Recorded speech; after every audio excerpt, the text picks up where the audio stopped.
அந்த ஆமையை பத்தி தெரிஞ்சுக்கிட்டா ஆமை 600 வருஷம் வாழுதுங்க. நாமெல்லாம் 80-85 தான். அது 600 வருஷம், 5 தலைமுறை பார்க்குது.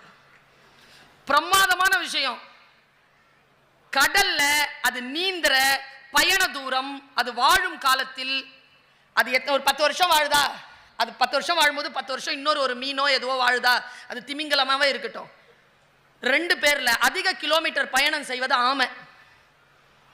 நம்ம ஸ்லோன்றோம். அதை அதிக கிலோமீட்டர் பயணம் செய்த ஆமை.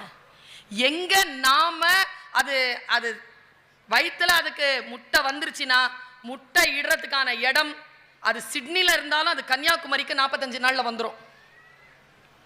அது எப்படி அவ்வளவு ஃபாஸ்டா டிராவல் பண்ணுதுன்னா, சூப்பர் மேட்டர் தெரிஞ்சது.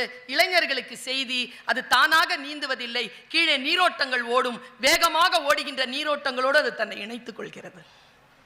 Winning strategy. அப்படி போகும் பொழுது திசை மாறினால் திசையோடு வேகமா போகுதுன்னு போகாது, கழண்டு நின்று வெயிட் பண்ணும். தன் திசைக்கு போகக்கூடிய இன்னொரு நீரோட்டம் வந்தால் அதில் தன்னை இணைத்துக் கொள்ளும். அதனால்தான் தமிழர்கள் கடலாடிகள் திசை அறிவு மிக்க ஆமையை தன்னுடைய வழிகாட்டியாக தொலைநோக்கு கருவியை அந்த கடலுக்குள் விட்டு அதை அவர்கள் பின்தொடர்ந்தார்கள் என்று தமிழ் மரபு சார்ந்த ஆய்வு நூல்கள் சொல்கின்றன.